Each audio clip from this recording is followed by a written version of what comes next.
On August 3rd, an Iberia A321XLR flying to Paris had to return to its origin airport of Madrid. The reason? It had experienced a notable bird strike while climbing out of the Spanish city. The aircraft landed, but photos show considerable damage. Let's take a look at the incident for today's video. At the time of making this video, the aircraft remains on the ground, several days after the incident. When looking at the damage, it's perhaps unsurprising given the structural damage sustained. According to the Aviation Herald, the A321XLR had departed from runway 36 left at Madrid-Barajas Airport and was at an altitude of around 7,000 feet when the climb was stopped. The aircraft operating on August 3rd was registered Echo Charlie Oscar Oscar Juliet, and an airline spokesperson confirmed with Simple Flying that the jet was, quote, struck by a large bird on the front section of the aircraft and on one of its engines.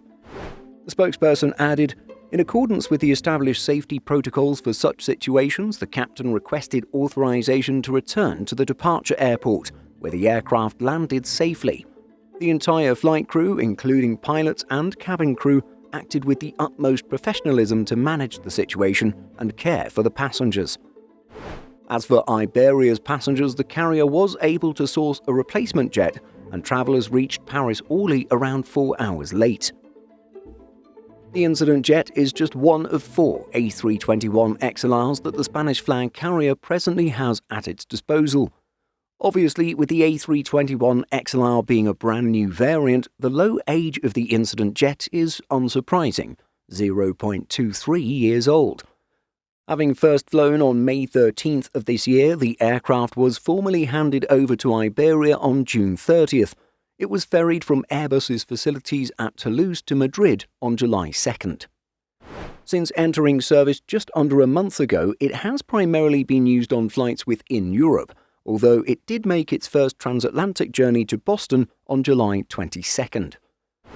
On November 6, 2024, Iberia operated the world's first passenger Airbus A321XLR flight, with service from Madrid to Paris Charles de Gaulle Airport. As such, the variant and all of its airframes in service are incredibly new. And so, as far as we can tell, it's the very first incident for the Airbus A321XLR. Clearly, with bird strikes taking place on a regular basis around the world, it has nothing to do with the manufacturer. Have you flown on an XLR yet? Let us know by leaving a comment. In addition to our daily YouTube videos, Simple Flying publishes over 150 articles every week. If you're looking for the latest aviation news and insights, visit simpleflying.com.